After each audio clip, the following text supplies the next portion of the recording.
Boa noite a todos no Brasil. Hoje, dando continuidade ao Clube de Leitura, ao Clube do Livro Zen, vamos ler o 7º capítulo, o capítulo de Bashumitsu Daiyosho, do Denkoroku, Os Anais da Transmissão da Luz, de Mestre Keizan Jokun. Hoje temos como convidado o monge Tokushi.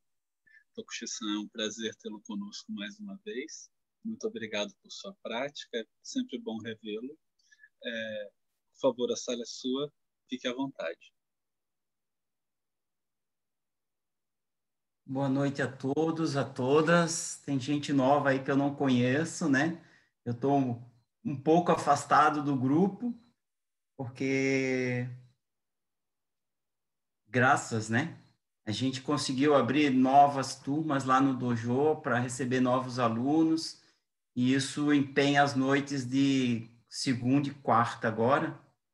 Mas eu tenho acompanhado todas as manhãs seguintes, às quintas-feiras pela manhã, então eu tenho ouvido o pessoal debater, e aí eu sou muito grato por continuarem nesse trabalho que me inspirou um outro grupo que eu criei da filosofia do Aikido, né? Então, de domingo a domingo eu estou empenhado com o Dharma dentro de muitas outras atividades que eu faço, e isso é muito bom, muito gratificante. Então, obrigado por perseverarem, isso é muito legal. Espero que a gente transcenda a pandemia e continue com um grupo, porque reúne gente muito legal, gente muito interessante, né? Hoje mesmo eu revi aquele material que a nossa querida, linda, amada, a monge, eu não sei o seu nome do Dharma, Bernadette, tá? Como eu li novamente aquele seu material que foi mandado lá no Zap, do Buxinge, achei lindo, é uma coisa que eu estou pesquisando agora também. Muito obrigado. Obrigado. Obrigado. Eu dei aquela entrevista, assim, então, estava almoçando, não estava sem tempo, né? Mas saiu, e que bom que está trazendo alguma reflexão. Muito obrigado. Eu agradeço a sua mente presente ali com a gente.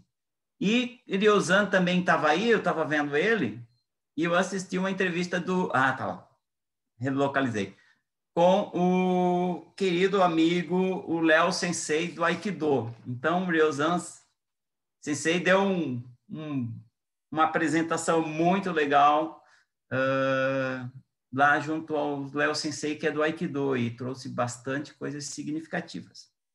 Bom, feitas essas considerações iniciais, eu quero começar, né, já começamos, pedir para a Shuei Sensei fazer a abertura formal em japonês do verso, né, e eu farei em português, e assim eu começo a minha fala.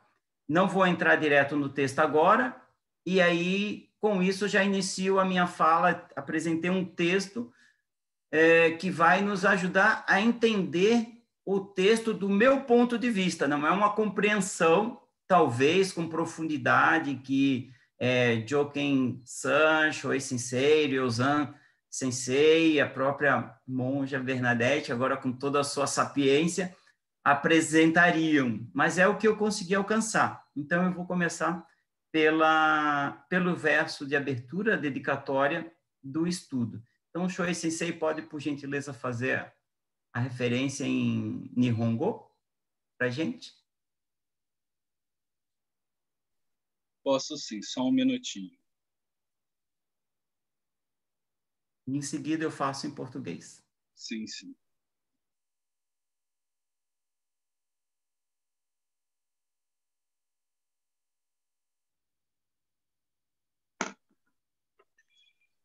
Mujo jin jin mi myo yaku senman o kansogu issai konkai. Só um minutinho, desculpe.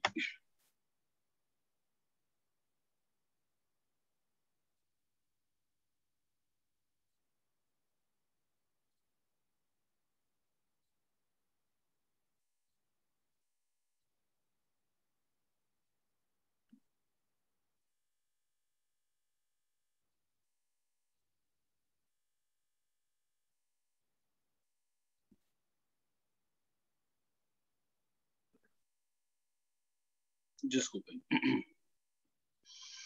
Mujo jin jin mi myoho yaku senman go nan sogu ga konken mon toku juji gange nyorai shinjitsu gi mujo jin jin mi myoho yaku senman go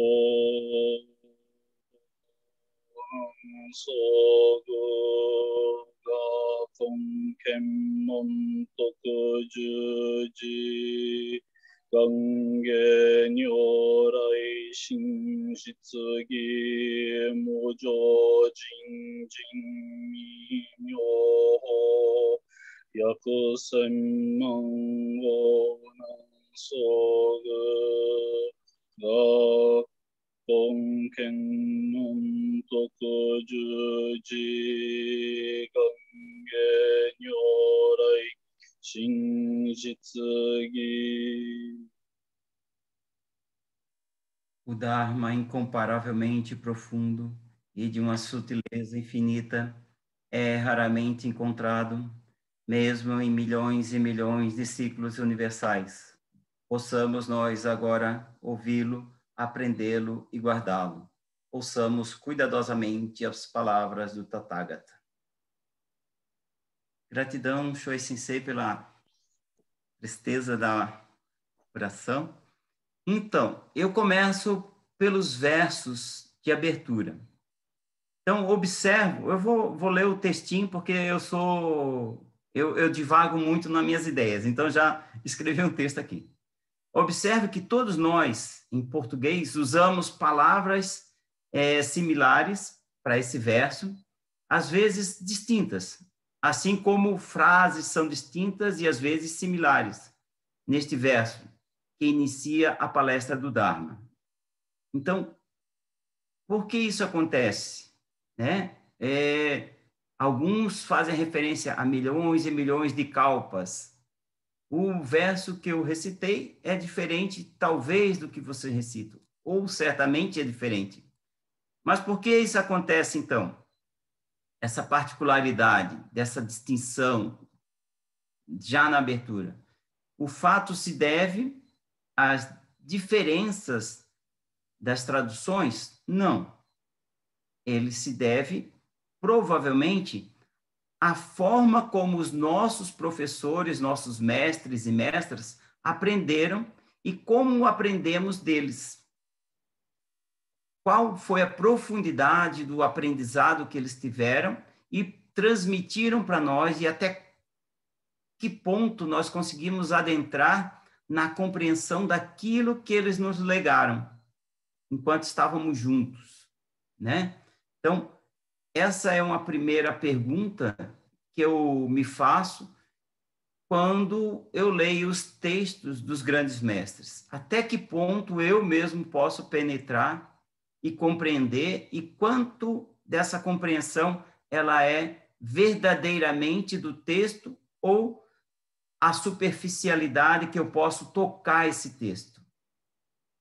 Creio humildemente que tal distinção é uma predileção por uma ou outra versão, falando do verso, uma tradução ou mesmo interpretação aos nossos mestres e mestras.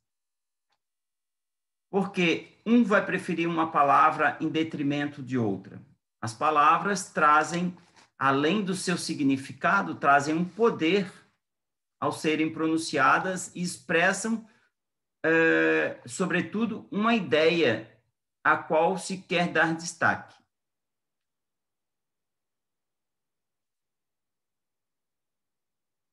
Bom, eu me detive na apresentação do verso, para dizer essas palavras, para colocar vocês todos, trazer uma luz sobre o texto que a gente vai ler. Ele é curto, 4 páginas, ele é rápido, breve, mas de uma profundeza que talvez eu não tenha alcançado, então vou precisar muito da ajuda de vocês para adentrar mais profundamente naquilo que eu entendi superficialmente.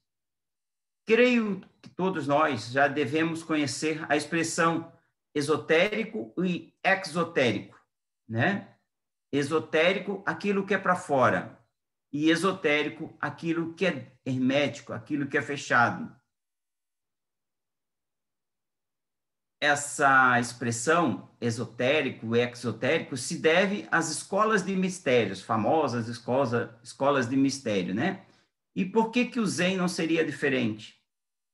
Me chamou muita atenção quando eu li esse texto, e no encontro passado, a querida monja fez referência uma cerimônia que ela participou, onde se tocava a concha, numa cerimônia à noite que se fazia a oferenda.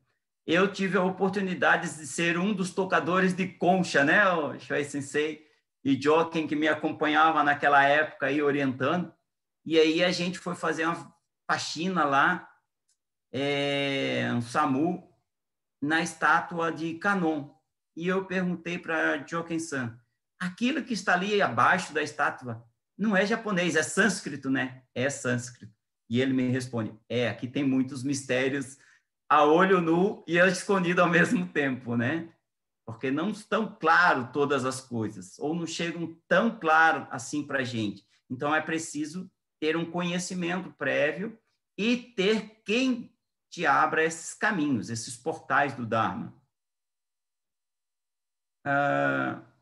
O mesmo texto pode ser ouvido e lido por outros que estão do nosso lado e terão outra compreensão e outra interpretação por conta do que já conheceram, do que lhes foi dado ou do que lhes foi privado. Então, Shuei Sensei, no encontro passado, também falou que o mestre abre Sojiji junto à cidade, não na montanha, para que os leigos adentrassem ao templo e também se instruíssem, correto? Então, a gente tinha, naquele instante, leigos e monges ouvindo palestras do Dharma. Só que, com certeza, um compreendia uma coisa e outro compreendia a outra. Um por conta da sua história, aprendizado, estava ali para aprender, e outro, a superficialidade do conhecimento que ele tinha daquilo que havia sido dito pelo mestre. Creio que a obra que agora leremos, do mestre Keizan, se trata de uma profundidade que me escapa, e sei que para ser totalmente ou parcialmente compreendida, necessito de algumas chaves, as quais não possuo e gostaria de contar com a ajuda de vocês e a compaixão daqueles que as têm, que me possam emprestá-la e, assim, dessa forma, abrir as portas para todos nós, no que for possível. Quando Shuei Sensei falou também, no encontro passado, com a Eishin Sensei, e eles trocaram uma palavra que ele havia traduzido como feiticeiro por xamã, e deram uma outra conotação ao texto, uma outra interpretação, uma outra leitura do texto, trocando uma única palavra.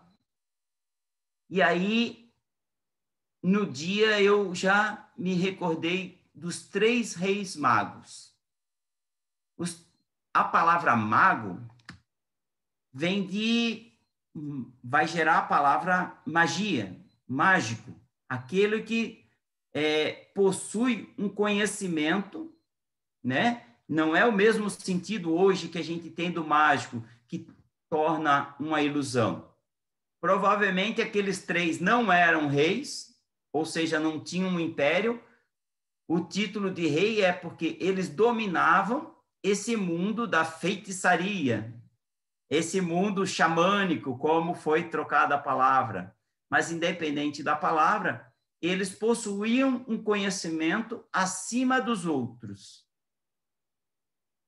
E para quem já leu o texto, hoje eu vou dar um spoiler, né? Os 3 reis magos vão em busca, né, da estrela para chegar ao menino Jesus. E o nosso Bibashi Butsu, né, de quem a gente vai falar hoje, foi encontrado por uma nuvem dourada, uma nuvem, né? O mestre viu aquela nuvem, é lá, nessa cidade que está. Então, também foi guiado ao venerável. Um encontra o outro, através de um sinal mágico. Então, feitiçaria, magia, xamã, chama lá o que quiser. Tem alguma coisa aí, né? O texto é difícil, mas se eu não tenho todas as chaves, alguém certamente há de ter e vai nos ajudar em compreendê-las. Vamos ao texto. Inicio pelo verso, e depois vou retornar ao final, que é a poesia no final, né? Que o mestre coloca, pedindo permissão para a Assembleia, o verso. Porque acredito ser ele a chave para olharmos de forma caleidoscópica para o texto em si, o texto que ele nos apresenta. Vamos lá, a poesia. Seu gélido sino do amanhecer reverbera após cada golpe. Então, dentro dele, desde o início, não há necessidade de um copo vazio. Esse texto fala sobre a transmissão do Dharma. E a transmissão do Dharma é fundada numa relação entre discípulo e mestre, que assim preserva a identidade e a integridade de uma linhagem. A transmissão é fruto desta relação que molda uma cognição intuitiva, onde os dois se harmonizam no um. Existe um reconhecimento formal desta identidade una por meio da autenticação da transmissão.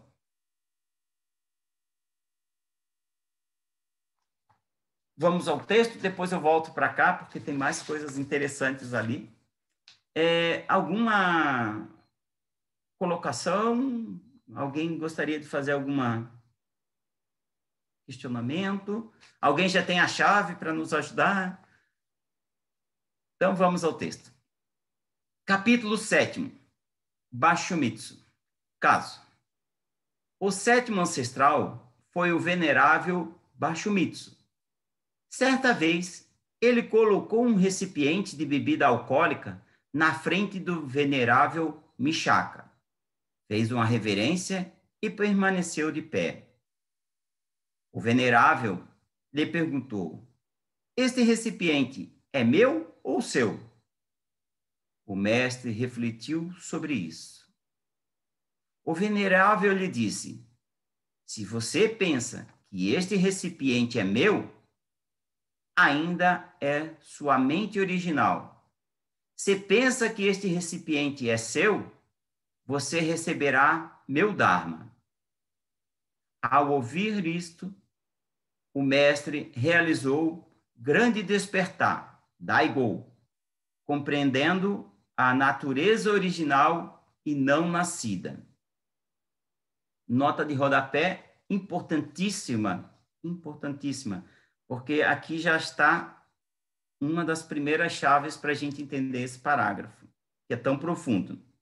Seu recipiente pertence ao venerável Mishaka, isso significa que o mestre Bashumitsu o havia dado a ele como um presente. Ao fazer isso, sublinho, indicaria uma crença iludida na natureza própria dos fenômenos Dharma. Se, no entanto, não foi dado como um presente, porque Bashomitsu entendeu a vacuidade dos fenômenos Dharma. Então, ainda pertence a Bashomitsu. E ele provou ser um verdadeiro recipiente do Dharma, ou seja, um discípulo digno de se tornar herdeiro do Dharma. Então, a ideia do recipiente. De que recipiente está se falando aqui? Não é de um copo, não é de um fenômeno posto à disposição para ser servido, né? Ser preenchido com algo. Esse recipiente já está cheio e está pronto. Circunstância. O mestre era do norte da Índia, do clã Irada, Bharadvajada. Ele sempre usava uma roupa pura, vagava pelo vilarejo, carregando um recipiente de bebida alcoólica, cantando e assobiando. As pessoas achavam que era um louco. Ele não contava seu nome de família para ninguém. Certa vez, o venerável Mishaka viajava ensinando no norte dos céus do bambu, Tangiku, Índia, quando avistou uma auspiciosa nuvem dourada levantando-se sobre os muros da cidade. O venerável disse à assembleia de seus seguidores: esta é a energia de um homem do caminho. Este grande homem que herdará meu Dharma. Ele mal tinha acabado de falar, quando o mestre chegou, ele perguntou: você sabe que coisa é esta que eu tenho no meio da minha mão?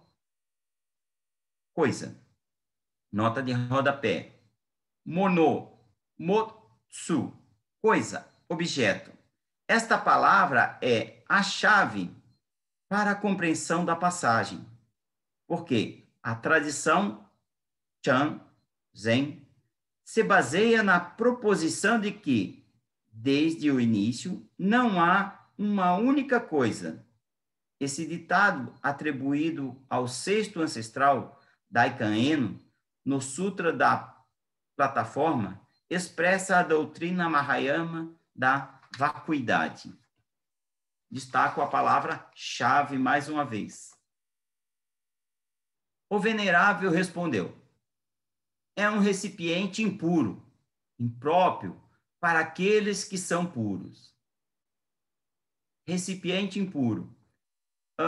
Existe um livro de Helena Blavatsky chamado A Voz do Silêncio. Creio que Ryozan Sensei já leu, né? Quando estava lá na Palas Atenas, livro de cabeceira. E no primeiro verso diz: aquele que tem o pé impuro não pode botar no primeiro degrau da escada, né? Então, há que se ter uma pureza para se adentrar no caminho, vou botar aqui, caminho místico, caminho esotérico, para uma compreensão maior, né? Há certas passagens, certos ritos de passagens que devem ser observados para que o discípulo esteja pronto. Então, o discipulado é isso, é um caminho de prova, os portais, né? Os famosos portais. O mestre, então, colocou o recipiente de bebida alcoólica na frente do venerável Mishaka e, como conta o caso, realizou o grande despertar, Daigo, compreendendo a natureza original e não nascida. Neste momento, o recipiente de bebida alcoólica subitamente desapareceu. O venerável disse: diga-me seu nome, e eu direi algo sobre as condições passadas que o trouxeram até este lugar? O mestre respondeu em verso: por inumeráveis kalpas, até meu nascimento nesta terra, meu clã original foi Inrada, e meu nome Bashumitsu. O venerável respondeu: meu professor, Daikata, disse que o honrado do mundo estava viajando pelo norte da Índia e falou a Ananda: 300 anos depois de minha morte, haverá um homem santo nesta terra, cujo nome de família será Inrada, e cujo primeiro nome será Bashumitsu. Ele será o 7º ancestral na linhagem Zen. O honrado do mundo fez uma previsão sobre você. Você deveria deixar sua casa. Deixar a casa, eu também posso interpretar não só como raspar a cabeça, né? Não só como isso, mas deixar seu pai, sua família, deixar seus velhos hábitos, aquilo que ele está acostumado, limpar os pés, tirar os véus, tirar aqueles trapos, aqueles andrajos, mudar seus hábitos. Porque dentro da casa a gente é confortável, né? Anda confortável. Muita gente agora na pandemia estava com terno e gravata daqui para cima, e embaixo estava de pantufa e cueca, né? Muitas lives foram feitas com esses memes, né? Então, olha aí, ó, tem gente se denunciando aí, ó. Não quero entregar ninguém. Mas acontece. Então, deixar o lar é deixar seus hábitos, sua comodidade, aquilo que lhe é confortável. Limpar o copo, diria, né? Limpar o copo, nesse caso.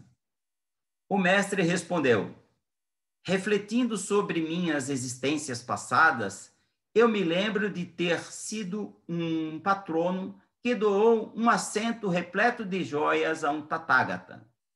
Este Buda fez uma previsão sobre mim, dizendo: durante o Dharma de Shakyamuni Buda, nesse kalpa afortunado, você irá suceder a uma sagrada posição.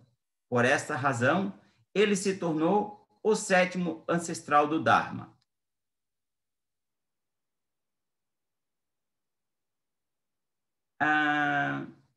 Teisho. No Teisho, ele vai trazer, o mestre Keizan vai trazer a teoria, depois eu vou apresentar para vocês, a teoria que fundamentou o pensamento, o caminho do próprio Bashumitsu dentro da escola, como ele, vamos dizer assim, defendia esse ponto de vista, defendia essa visão do Dharma. Aqui o mestre vai apresentar, então, essa que era a espinha dorsal do seu ensinamento, vou dizer assim, a coluna que sustentava o seu ensinamento. Então, ele vai apresentar aqui no Teisho. Depois eu lerei ali nos meus apontamentos. Quando o Mishaka o chama de recipiente impuro, há um duplo significado. O primeiro, claro, é que um recipiente para bebida alcoólica é impuro e que ter um é uma violação dos preceitos monásticos. Sim e não. Para quem já esteve em mosteiro, sabe que é relativo. O outro significa que acreditar em coisas realmente existentes, sublinho isso, acreditar em coisas realmente existentes, ou seja, dharmas que possuem natureza própria, e poluir a própria mente com os pensamentos deludidos. Então, acreditar em coisas realmente existentes é viver em delusão. Então, delusões são inexauríveis. Faço voto de extingui-las. Então, já começa a apresentar aqui que a primeira coisa que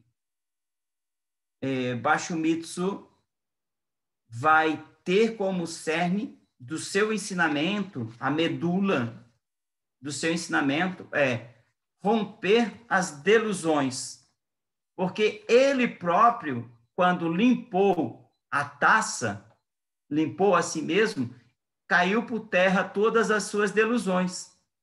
Então, ele vai empreender como método o método que foi feito para limpá-lo, enquanto taça, né? Que era. Antes de o mestre Bashumitsu chegar à presença do venerável Michaka, carregava sempre o recipiente de bebida alcoólica consigo durante os 12 períodos do dia, sem nunca descartá-lo. Na verdade, isso é um símbolo. Aquele recipiente, sendo necessário pela manhã, é necessário à noite, foi recebido e utilizado por ele livremente. Realmente, isso representa o fato de que ele era o recipiente apropriado. Por isso, no começo da sua prática, o mestre perguntou ao venerável: você sabe que coisa é essa que eu tenho no meio da minha mão? Ainda que você realize que a mente é o caminho e que o corpo é Buda, ainda que se trata de um recipiente impuro, e assim, se for um recipiente impuro, certamente deve ser evitado por aqueles que são puros. Gostaria de frisar agora essa frase.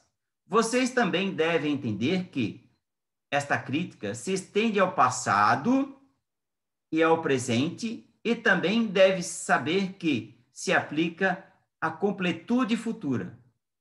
Presente, passado e futuro são outro ponto basilar do ensinamento do mestre Bashumitsu, além da própria delusão, né? Romper com a delusão, existe essa prática no seu ensinamento de romper presente, passado e futuro como um Dharma. Todos esses conceitos são recipientes impuros, presente, passado e futuro. De que passado podemos falar? De que presente podemos falar? O que podemos chamar de começo e o que podemos chamar de fim? Visões como essas, necessariamente, vão contra o que é puro. Ouvindo o princípio mais elevado, o mestre imediatamente baixou o recipiente de bebida alcoólica. Isso simbolizava que ele refugiou-se no venerável. Por causa disso, Michaka perguntou: você considera isso como meu recipiente? Ou você o considera como seu recipiente? Não se trata mais de teorizar sobre passado ou presente. Também não tinha nada a ver com visões de ida ou vinda. Tendo chegado neste momento, ele o consideraria como meu? Ele o consideraria como seu? Assim como Bashumitsu estava pensando, não é meu e não é seu. Michaka o instruiu dizendo: se você o considera meu recipiente, então esta é uma crença em uma natureza original existente. Assim sendo, também não era o recipiente de Michaka. Se, por outro lado, for o seu recipiente, então você deveria receber meu Dharma. Portanto, também não era o recipiente de Bashumitsu. Então, você receberá o meu Dharma você precisa vir comigo, aprender. Ou seja, o mestre reconhece, vê nele um potencial, porém, é preciso lapidar, é preciso limpar para que a joia surja. Então, por isso que ele deve seguir com o mestre e receber o Dharma dele. Nem meu, nem seu. Com isso, o recipiente não é um recipiente. Assim, o recipiente subitamente desapareceu. Na verdade, esse episódio é singular do início ao fim. Não é algo que as pessoas de hoje possam entender. Por isso que a gente está lendo para tentar entender de novo. A gente ainda não entendeu. Eles não entenderam naquela época e a gente continua hoje tentando entender. E eu espero que vocês me ajudem a entender isso daqui mais profundamente. Mesmo que alguém pergunte quando vem e pergunte quando vai, de modo que se chegue a um lugar que nenhum Buda e nenhum mestre ancestral pôde alcançar. Mesmo gastando todos os seus poderes, este é um recipiente impuro. Certamente deve ser evitado por aqueles que são puros. Aqueles que são genuinamente puros não estabelecem nem mesmo a pureza. Assim, eles também não estabelecem recipiente. Nesse trecho me veio aquela ideia do espelho, né? Um vai lá e escreve, a mente é um grande espelho. O outro diz que tem que limpar porque tem poeira. E aí chega o mestre lá e, não tem nem espelho nem poeira, apaga tudo isso daí. Né? E aqui ele está dizendo, olha, não tem recipiente. Não tem uma ideia de um recipiente, não tem nada disso. Bem, voltando ao texto. Bem no caminho do mestre e discípulos, eles entram em acordo. Por ser o caminho aberto sem obstrução, Michaka disse, você deve receber meu Dharma, por ser sua natureza originalmente existente. Nem um único Dharma pode ser recebido de outro, e nem um único Dharma pode ser concebido a outro. É como uma semente, né? Uma semente tem nela todo o potencial. Só precisa de um jardineiro para plantá-la, regá-la,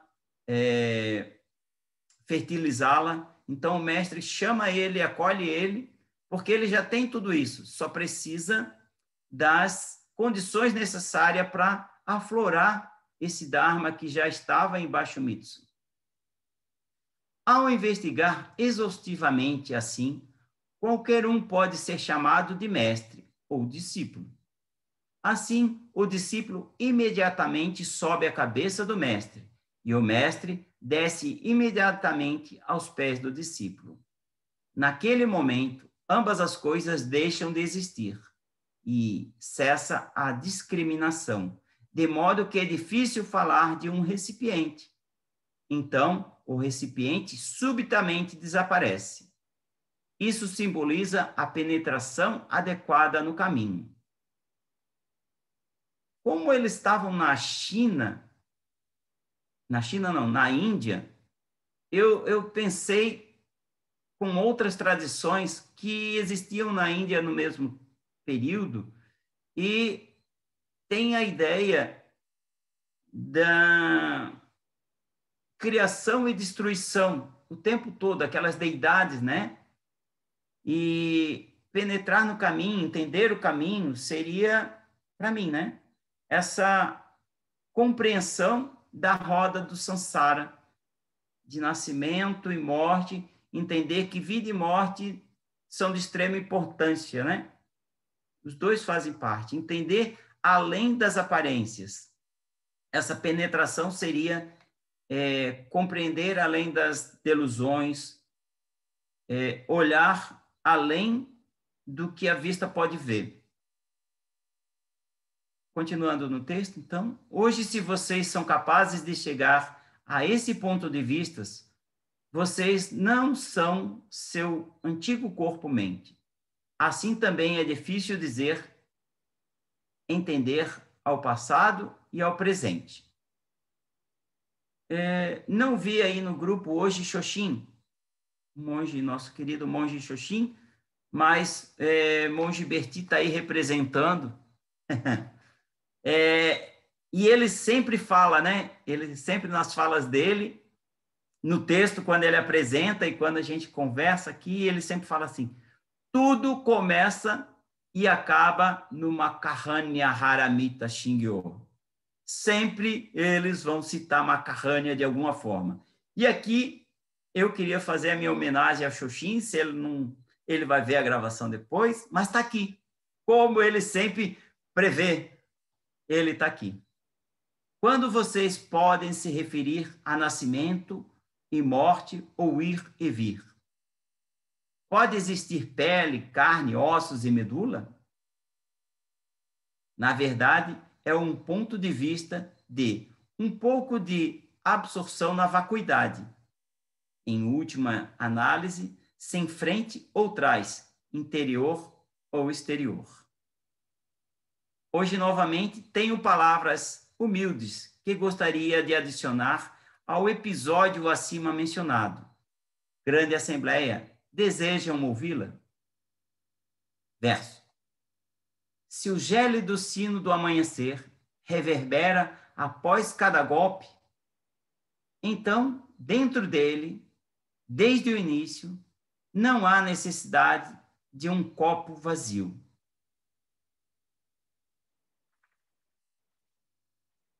Gratidão pela paciência de vocês. Dúvidas, perguntas, colocações, sugestões, por favor. Que eu tenho mais uns rabiscos aqui, mas eu queria ouvir vocês para ver se a gente acha algumas chaves aí, né? O Kai está sempre falando, então hoje espero que ela me ajude.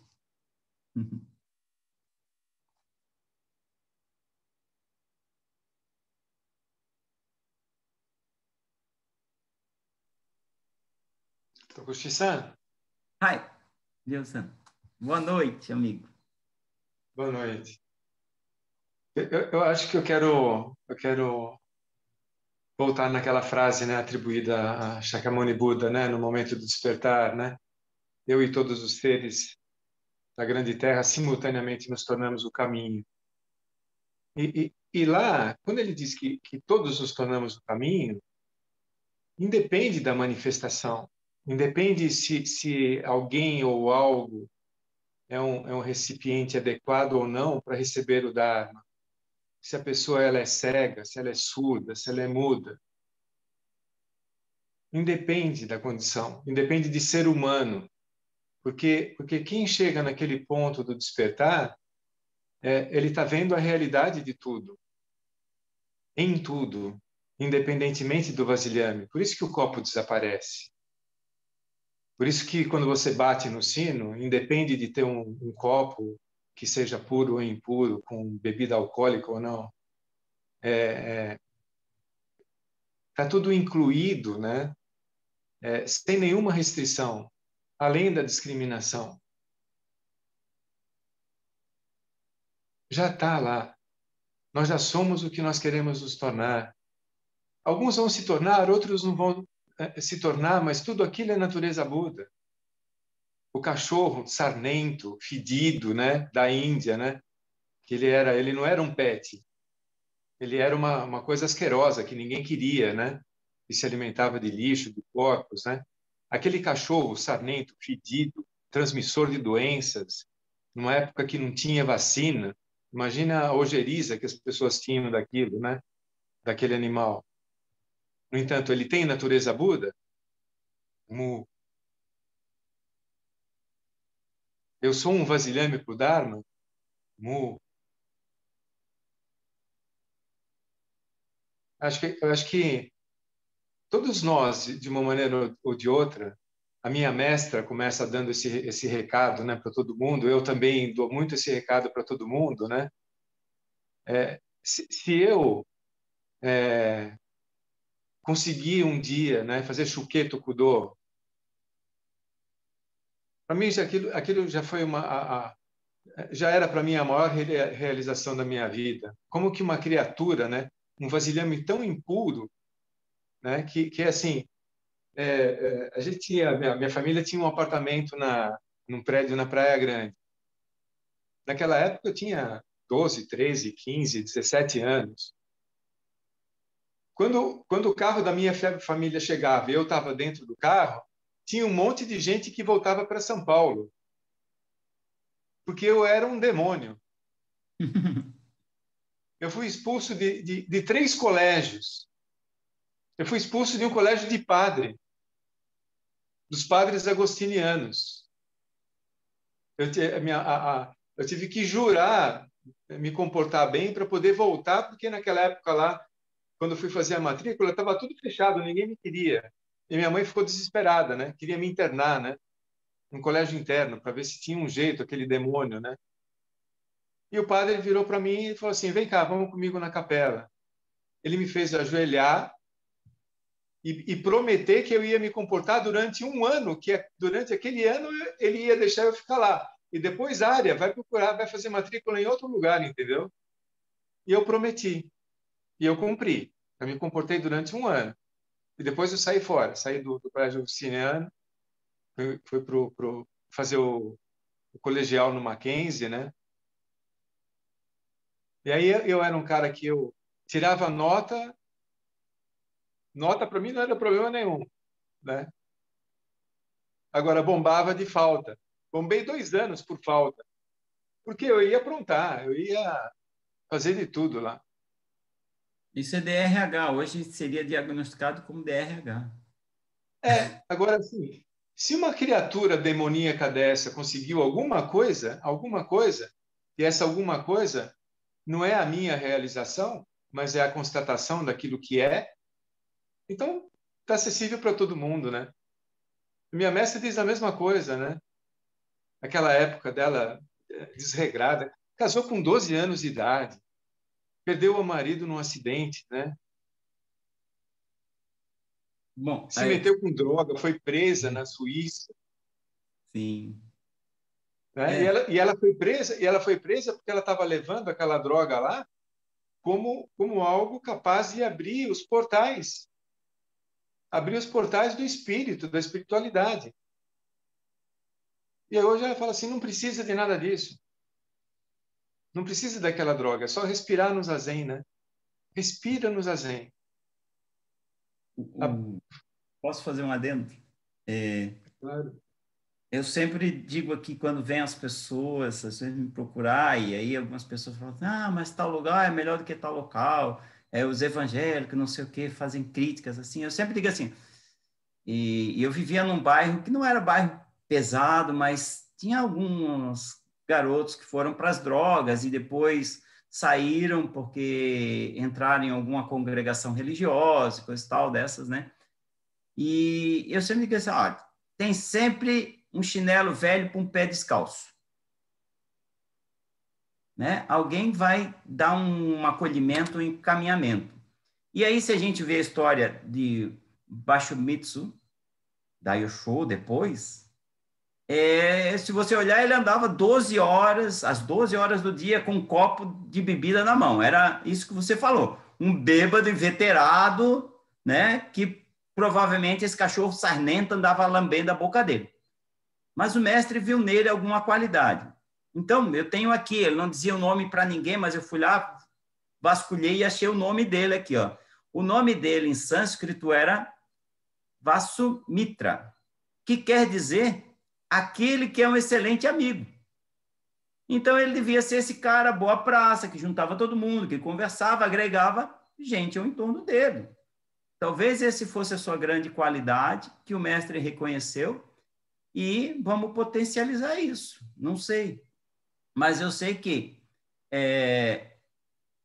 ele chamou a atenção.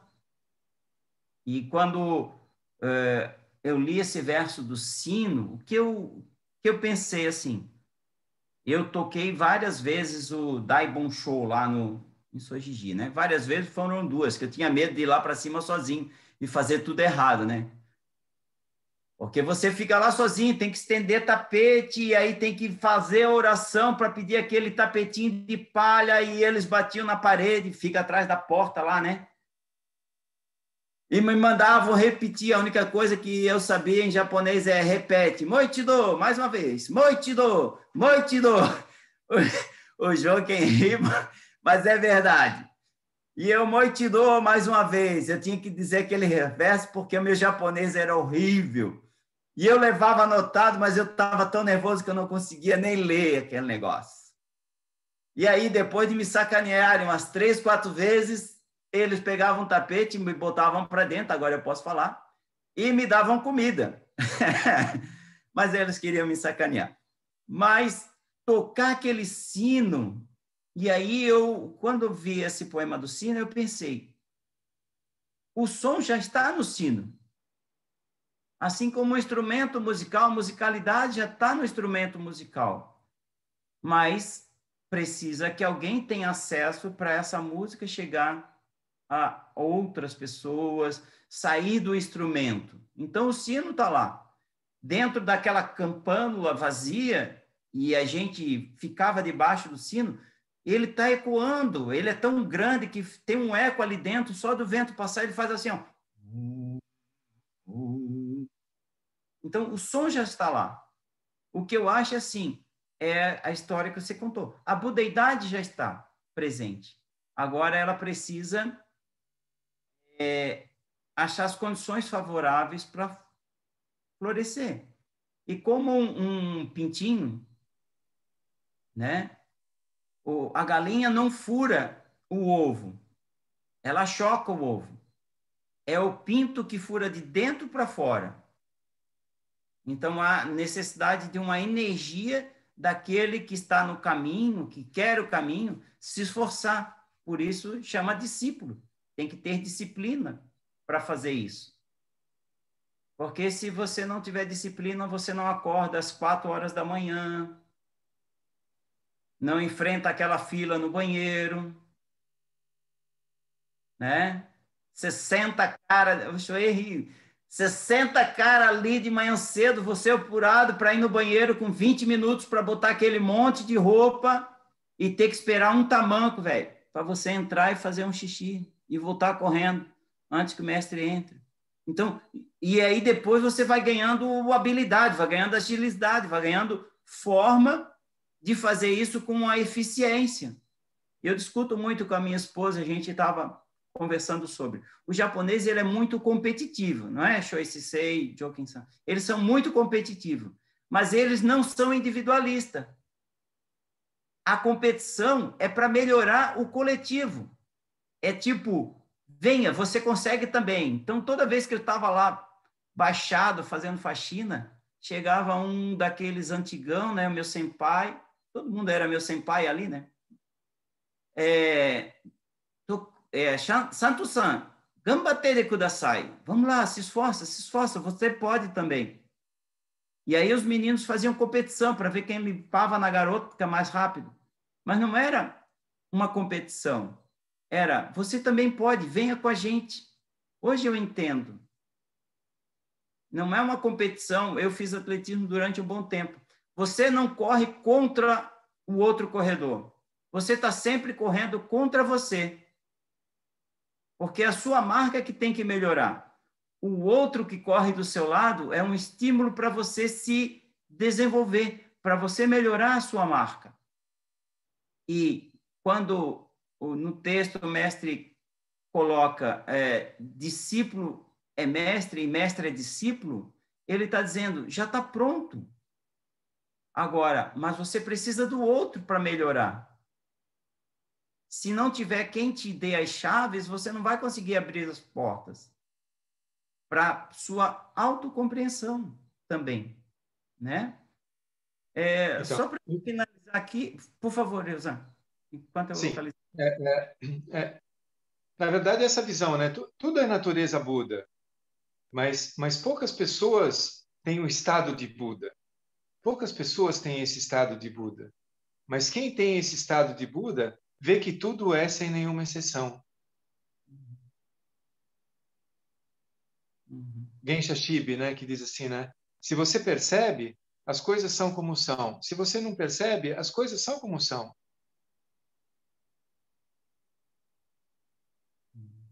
Entende? Quando você chega no estado de Buda, você vê que tudo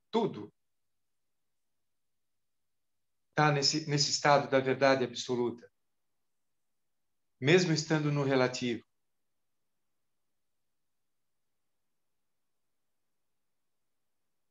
Poucas pessoas têm o estado de Buda. E tem que praticar, né? E se você quiser chegar nesse estado, né? Quem que disse isso? Hakuin, não sei quem foi. Ele falou assim, se você quiser ter uma grande paz, prepare-se porque você tem que suar em bicas. É com esforço, é com dedicação, né? E, na verdade, a gente fica naquela fila do banheiro esperando 20 que estão na frente e a gente está apavorado, sabe por quê? Para não passar a vergonha de ser o último a entrar na sala. Está todo mundo sentadinho, a gente ser o último a entrar na sala, né? Quando a gente aprende, a gente faz aquilo, né, com celeridade, com diligência, faz, não está preocupado com aquilo, não vai ser o último a entrar na sala e vai dar tudo certo. E também, se for o último, tudo bem.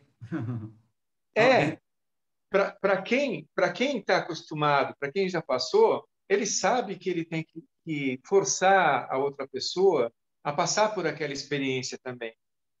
Mas acolhendo, né? Acolhendo, né? Porque tem um sentido maior para aquilo, né? Não é só você castigar a pessoa, judiar da pessoa. Não é um novato, né? Aquela coisa de faculdade, né? Um calouro. Não é isso. Mas é propiciar, porque a pessoa já passou por aquele caminho e sabe onde ele leva, que ele força a outra pessoa a fazer o mesmo para poder usufruir disso também depois. Né? Senpo Sensei sempre me dizia, você no mosteiro vai aprender mais com o seu senpai do que com os mestres. E aí, qualquer lugar, nas artes marciais, é a mesma coisa. Só para acrescentar, para não dizer que eu não estudei, né? Para esse encontro. Algumas informações aqui que, além do nome, né? E eu falei lá, Bashomitsu, ele presidiu o 4º Conselho Budista na Caxemira, né? Isso é importantíssimo, que foi administrado por Kamishaka. E ele também contribuiu, acredita-se, para o Abhidharma Sutra, né? Aí eu acho que Shoei Sensei pode falar mais um pouquinho sobre isso, que eu acho que é o ponto culminante aqui para a gente fazer um encerramento hoje desse encontro. Mas uma coisa, lembra que eu falei que no Teixô o mestre vai resgatar as teorias dele, né? Que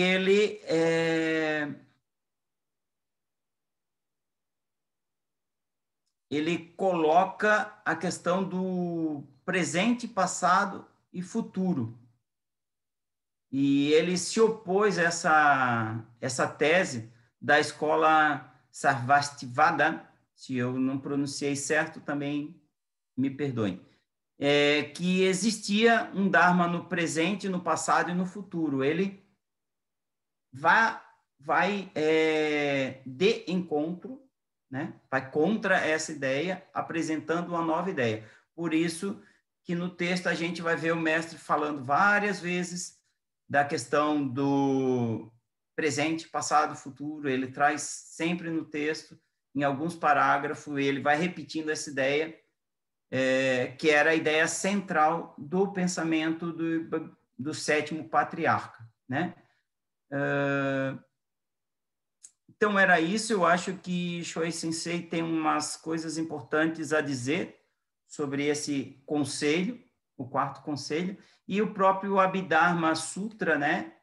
Para que a gente possa encerrar o encontro de hoje, que já está no horário. Eu não gosto muito de passar do horário, mas gostaria de ouvi-lo, compreendê-lo e guardá-lo. Eu sou grande e gordo. Você me guardar vai ser difícil. É o Dharma, né? Desculpe. Mas eu vou... Vocês têm lá o Fofinha? Lembra? A Hara Sensei chamava Fofinha. Mas eu vou passar primeiro para Joken-san para falar um pouco, aí depois eu finalizo. Joken-san, por favor. Na verdade, é sobre o encontro anterior, que eu tenho alguns comentários guardados, que eu assisti, eu não pude participar no dia, mas eu assisti o vídeo. Mas pode ser depois, Shoei-san, para não perder o fio da meada. Se quiser comentar sobre as coisas todas. Não, pode ficar à vontade, pode falar, e aí depois eu retomo. Pode falar, fica à vontade. Bom,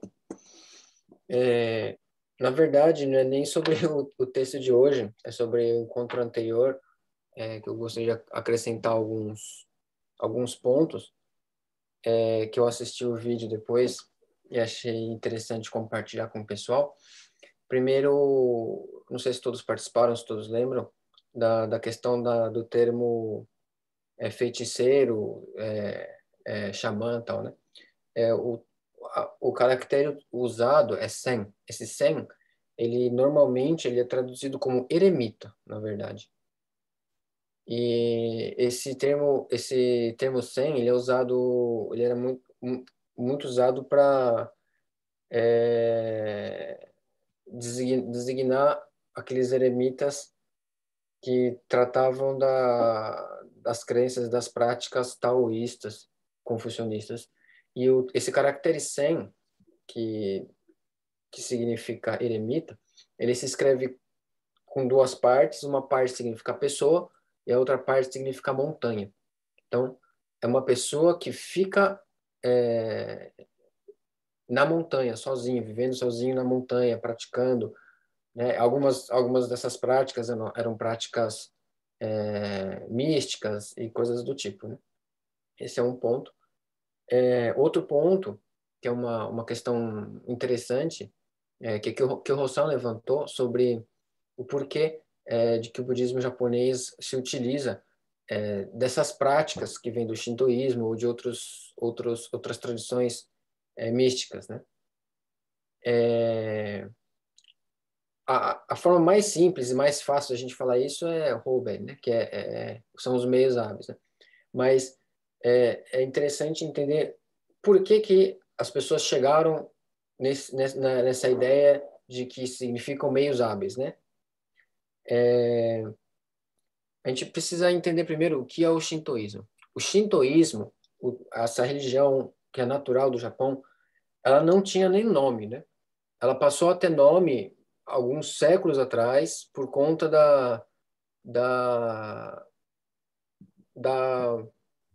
do conflito com o pensamento budista que chegou no Japão. O budismo chegou no Japão mais ou menos 1.800 anos atrás, e os primeiros contatos foram com monges que praticavam esse budismo esotérico que trouxeram para o Japão, né? E essa religião shintoísta no Japão é uma religião onde a natureza e os espíritos naturais são reverenciados. E é interessante ver um sacerdote shintoísta falando, né, que o shintoísmo ele não possui ensinamento, ele não tem ensinamento como tem no budismo, né? A premissa do shintoísmo é reverenciar e agradecer a esses deuses, que são os deuses que estão na terra, os deuses que estão no céu, e os deuses que foram pessoas. E se a gente olhar para o passado, onde a partir do momento que o budismo entra no Japão, os templos e santuários, eles não dividiam o que era budismo e o que era shintoísmo. A divisão entre escolas budistas também não existia de maneira clara. Então, um monge budista e um sacerdote shintoísta, eles tinham o mesmo trabalho, eles tinham a mesma função. E, recentemente, há um pouco menos de 200 anos atrás, por um decreto imperial para fortalecer o nacionalismo japonês, a imagem do imperador, e fragilizar o budismo no Japão, foi feito um decreto para separar o que era budismo e o que era shintoísmo. E interessante que alguns templos, que no momento não era dividido, precisaram escolher um lado. E alguns lugares que eram originalmente templos shintoístas passaram a ser templos budistas. E lugares que eram templos budistas passaram a ser santuários shintoístas. Então, por exemplo, em Kamakura tem um santuário shintoísta muito grande, enorme, Tsuruoka Hachimangu, que é um santuário shintoísta hoje, mas era um templo budista. E o oposto também é verdade. Então, essa questão de o que é shintoísmo e o que é budismo essa separação é muito recente no Japão.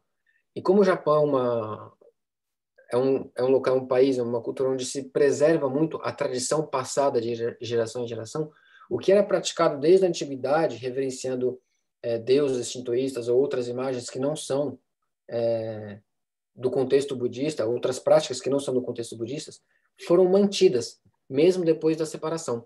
Porque a comunidade que vive em torno daquele santuário, daquele templo, tinha aquilo como tradição, como óbvio do que era a prática naquele lugar, né? O shintoísmo ele não tem como é que fala? Condutas específicas, né?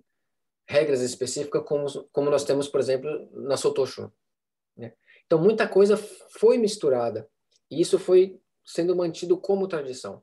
Porque o mais importante para a cultura japonesa é manter a tradição, e independente se é budismo, se é shintoísmo, se é qualquer outra coisa. Então, é muito comum no Japão a gente ver essa mescla, né? E o budismo, por si só, ele já é algo bastante flexível e que consegue absorver outras tradições. Ainda mais no Japão, onde a fé japonesa, que tem origem no shintoísmo, também é muito flexível, muito... como é que é a palavra, quando é que fala em português? Que junta várias religiões? Sincrético? É isso? Né? Sincretismo. Isso. É bastante sincrética, né? Então, às vezes não faz nem muito sentido perguntar o porquê que templos budistas fazem práticas que não são budistas. É justamente pelo fato de que essa divisão é muito recente e a tradição foi mantida desde o passado. Por exemplo, o Kasui-sai também é assim. Sojiji, o termo Soji, que do nome Sojiji significa mantra, né? O Dharani, é uma forma de Dharani. E é um templo que originalmente não era Sotô, era de outra tradição, e absorveu práticas que não são da Sotô também, e isso se espalhou por dentro da Sotô. Também porque é uma demanda também da comunidade local, né? Isso não é uma contradição para com os ensinamentos budistas, né? Só para acrescentar alguma coisa para a gente refletir sobre o encontro passado. Joaquim-san, posso abusar de seus conhecimentos? São poucos, mas se eu puder ajudar em alguma coisa. Não, dentro dessa linha que você colocou, eu não sei do japonês propriamente, mas no Brasil acontece muito aqui. Quando eu conheci Kokai-san, a gente estava numa cerimônia lá no Bushiji, e aí, não sei se foi Saikawa Aroshi, que fez uma prostração no chão, e botou a testa, e ela falou: na Umbanda a gente tem isso que é o bater cabeça. Ela vai lembrar disso, né? Há muito tempo atrás, direto do túnel do tempo. Mas, lembro, sim. Aqui no Brasil a gente tem um sujeito que vai sexta-feira no terreiro, vai sábado lá no centro kardecista e domingo está na igreja de manhã cedo. E não tem nenhum problema nem para ele, para a sua fé, e nem para aquele que recebe ele, né? E o japonês, ele consegue transitar, porque eu sei que tem uma coisa no Japão do casa no Shinto e faz a cerimônia de falecimento junto ao budismo, né? Não sei se isso é uma verdade, se é uma prática, só para te abrir os nossos olhos com relação à cultura assim do povo japonês. Uhum. Também isso. A religiosidade japonesa é um fenômeno muito interessante, porque ela não é sectária como a gente tem uma visão aqui do Brasil, né? Apesar de que o Brasil também não é, né? O cristianismo brasileiro é uma mistura de coisas, né? De tradições que já existiam no Brasil, de coisas que foram absorvidas de outras culturas, né? E isso é inegável, né? A minha avó, quando eu era pequeno, a minha avó, minha tia, católicas daquele jeito, faziam aquela coisa de colocar óleo na água para tirar mal olhado. Isso não é cristianismo, né? Umas bruxariazinhas. Então. E isso é muito interessante da natureza humana, né? Esse tipo de coisa. E no Japão não é diferente. O Japão, a gente tem que entender que o Japão, ele está bem no meio de 3 fissuras tectônicas enormes. O Japão tem 0,0 não sei quantos por cento de território do globo, mas tem, sei lá, acho que era 4, 5% dos vulcões ativos. A quantidade de tempestades que passam por esse país são imensas. Então, a reverência para com a natureza é algo muito forte na cultura japonesa. O imperador, ele é de descendência, a ascendência do imperador é divina, né? E toda a crença japonesa, ela se baseia nessa relação de deuses do céu, da terra, e os deuses que eram pessoas, né, que eram humanos. No shintoísmo, por exemplo, quando as pessoas morrem, elas viram deuses protetores daquela família.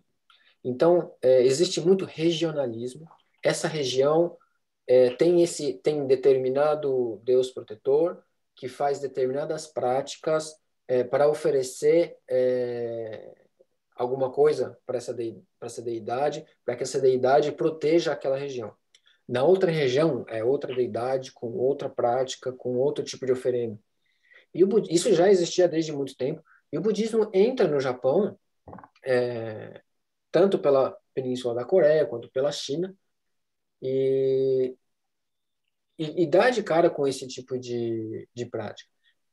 Ainda que, mesmo que, já na China, o budismo já absorveu muita coisa do que era de lá, né, de outras tradições. Então, a gente tem que entender o budismo, primeiro, o budismo de Buda Shakyamuni daquela época, que já foi estruturado em cima de uma teologia, de uma cultura hinduísta, né? Em cima dessa base, foi colocada todas as outras tradições, práticas e culturas da China e dos diversos povos que existiam na China, né, que antes de ser China. Depois disso, a coreana e a japonesa. Então, o budismo japonês, ele traz tudo isso junto, né, e ainda misturando com as crenças japonesas, né. Então, quando, por exemplo, a gente faz um Gokito para um determinado Bodhisattva, ou Buda, ou um Daigongen, por exemplo, não é que é contraditório com os ensinamentos budistas, mas é que é a expressão autêntica da maneira de compreender a religiosidade, as relações sociais de uma determinada cultura, né? E a gente tem isso no Ocidente também. A gente tem várias misturas no Ocidente, dentro da própria tradição Soto, que originalmente não estão dentro do catálogo da Soto-Shu, digamos assim, né? Então, tem templos nos Estados Unidos, por exemplo, que realizam cerimônias como se fossem o Sejiki, que é os antepassados, né? Durante o Halloween, por exemplo, para os mortos, né? Esse tipo de prática já existe nos Estados Unidos, né? No Brasil, nós temos, no Bushindi, por exemplo, foi uma construção do próprio Saikao Orochi, que é a Aparecida Kannon Bosatsu da Paz Universal. Que genial que é esse negócio. Aparecida Kannon Bosatsu da Paz Universal. Né? Maria Aparecida com Kannon, com Bosatsu, com Paz Universal, comendo carê, e vai tudo junto. Né? E a gente, falando de uma maneira fácil, a gente fala, são meios hábeis. Mas isso é resultado do processo natural de desenvolvimento de uma cultura, de uma série de coisas que tem por trás, né?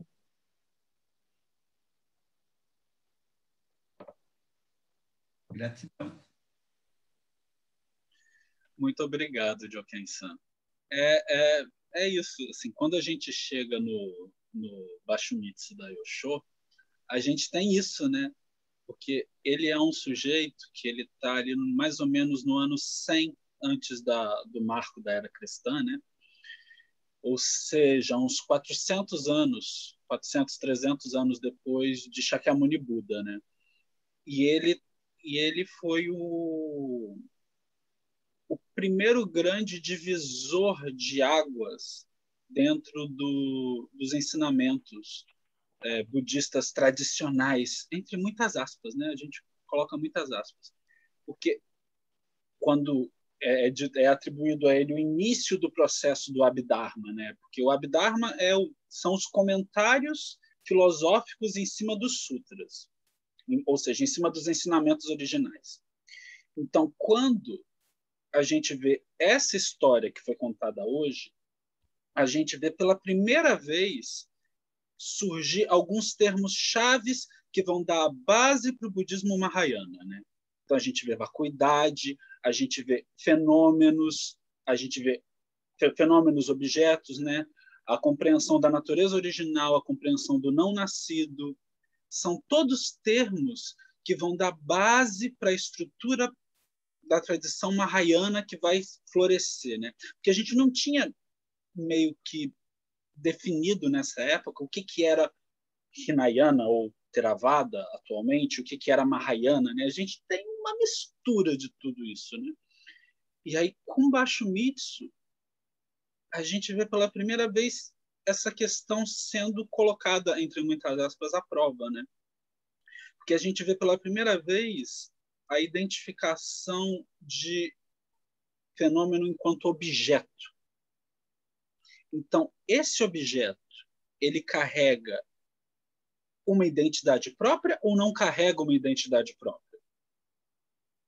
Esse objeto, ele tem uma natureza permanente ou não tem uma natureza permanente, né? Então, é disso que a gente está falando, né? Quando a gente volta ao caso, a gente volta para esse ponto e a gente vê essa construção do edifício do budismo, né? Então, a gente pega todos os conceitos que estão vindo ali dos vários hinduísmos e a gente está construindo esses conceitos. A gente pega o Dharma de Buda e a gente tem que lembrar dos 3 selos, né? Que é a impermanência, a impermanência de todos os fenômenos são impermanentes, né? Todos os fenômenos não têm natureza própria e não tem esse eu, né? Que identifica, que objetifica o fenômeno, né? Que torna aquele fenômeno único, né? Então, quando a gente pega a história do Basho Mitsu, é isso, ele pega um vaso e coloca na frente do Mishaka, né? E aí oferece esse vaso de bebida. E a gente tem toda uma discussão de ser puro ou ser impuro, porque era uma violação às leis monásticas, ao Vinaya. É ainda, né, uma violação ao Vinaya, um monge, um bico, possuir um objeto de bebida alcoólica. Independente se é de vinho, de saquê, de qualquer coisa. É objeto de bebida, né?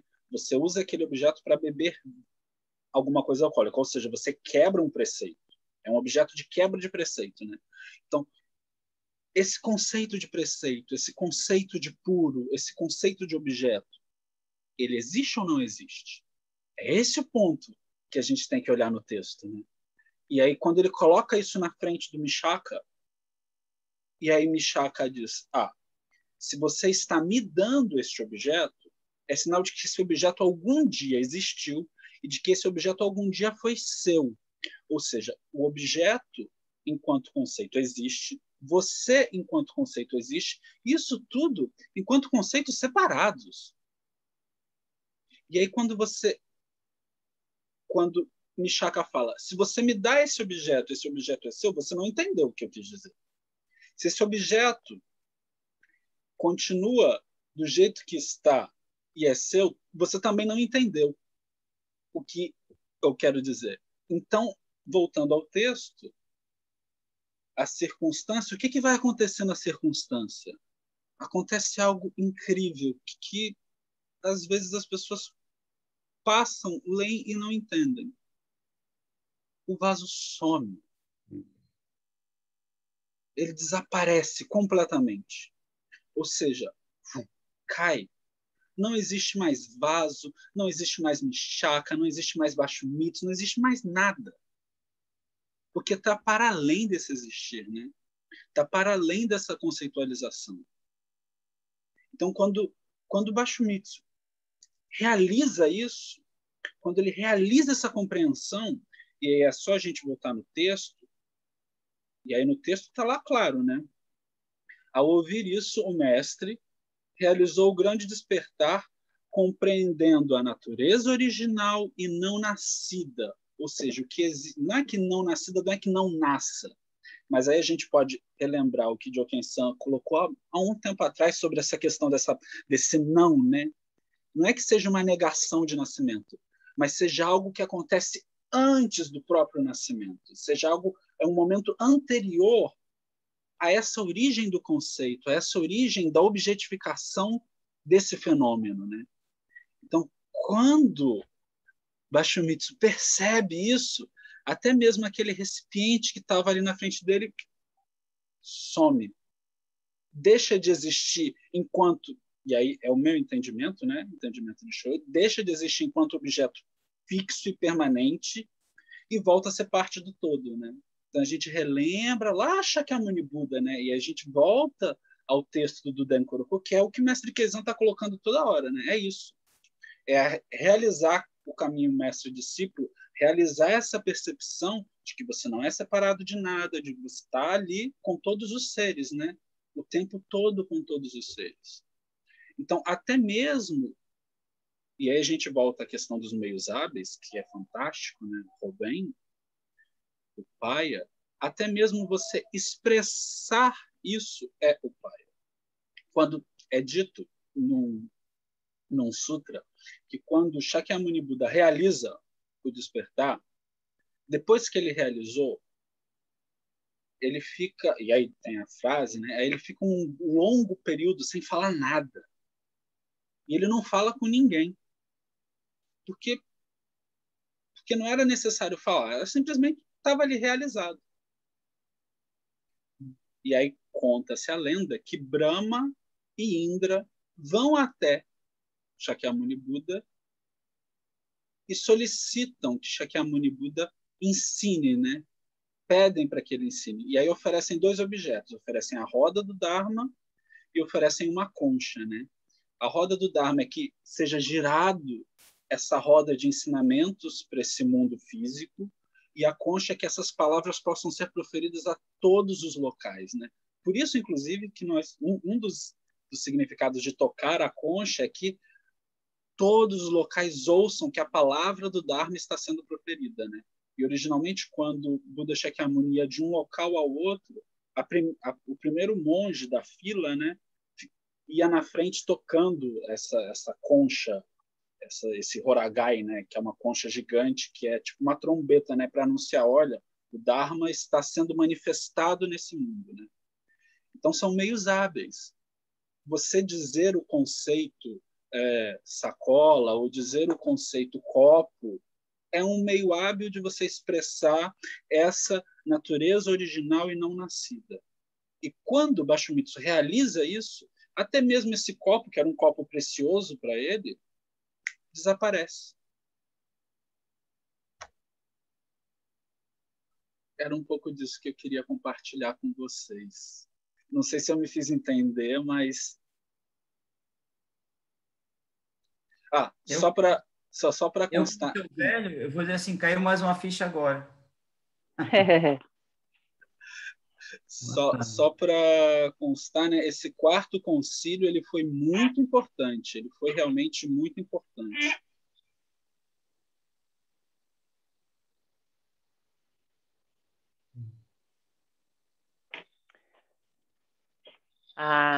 Eu gostaria de falar um pouquinho. Para mim é sempre muito importante estar aqui com vocês. Para mim é um outro nível de aprendizado e de compreensão que eu estou acessando e adentrando.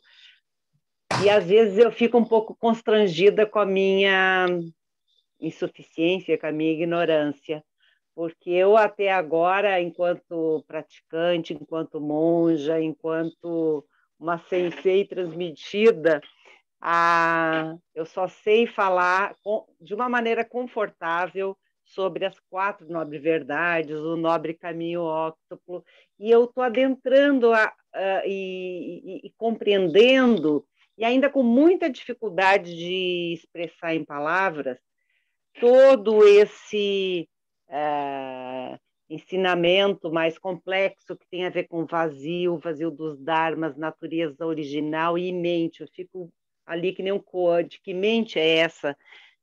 O que é essa mente de discípulo e de mestre? O que é transmitido e, ao mesmo tempo, o mestre não transmite nada, não dá nada, né? Mas como é que é essa conexão? Então, num dos textos que a gente estudou, essa conexão de mente a mente, como se fosse uma pedra chocando na outra que dá as faíscas. Qual é a fissura que o Mestre Dogen deixou, a compreensão de Mestre Dogen quando diz que é abandonar mente e corpo no zazen. E, enfim, esses textos que a gente está estudando falam sobre isso, né? E hoje, né, o Tokushi falou tão bonito num momento, né, que a sabedoria, o som, ele usou essa expressão que o som já está lá, do Densho, né? E aí eu também fico pensando de que mente é essa que a gente penetra, essa mente onde a sabedoria já está lá, né? E às vezes a gente só vai desenvolvendo meios hábeis, vai ampliando a nossa compreensão, a nossa conexão para fazer contato com isso. Mas tudo já está lá, tudo já está pronto e nada que esteja no nosso caminho está fora do lugar, né? E aí, esse final de semana, a gente teve o nosso Zazenkai, e foi sobre Bodhidharma, os ensinamentos de Bodhidharma, e também nesse Dogen colocou, né, que esse sentar e esquecer de tudo, esses 9 anos de Bodhidharma, né, na caverna de Shaolin, também é como, isso é num texto de Mestre Dogen, que é como o martelo golpeando, é como o sino, o Densho chegando esse som até os dias de hoje. Então, seria o martelo golpeando o vazio. Cada zazen leva adiante os ensinamentos de Buda, infindavelmente, e o seu refinado rebate permeia todos os lugares, chega até nós, nos dias de hoje, a vibração deixada pelo zazen de Bodhidharma e de todos os ancestrais, né? Então, esse martelo que imprime a sua marca nessas memórias do tempo. E a gente está aqui, continuando a girar a roda do Dharma. E eu quero compartilhar com vocês que a minha filha ainda está internada pela Covid, mas que passou o perigo e que talvez até o final de semana ela vai ter alta. Então, foi uma semana bem difícil. E eu estou muito feliz que isso passou.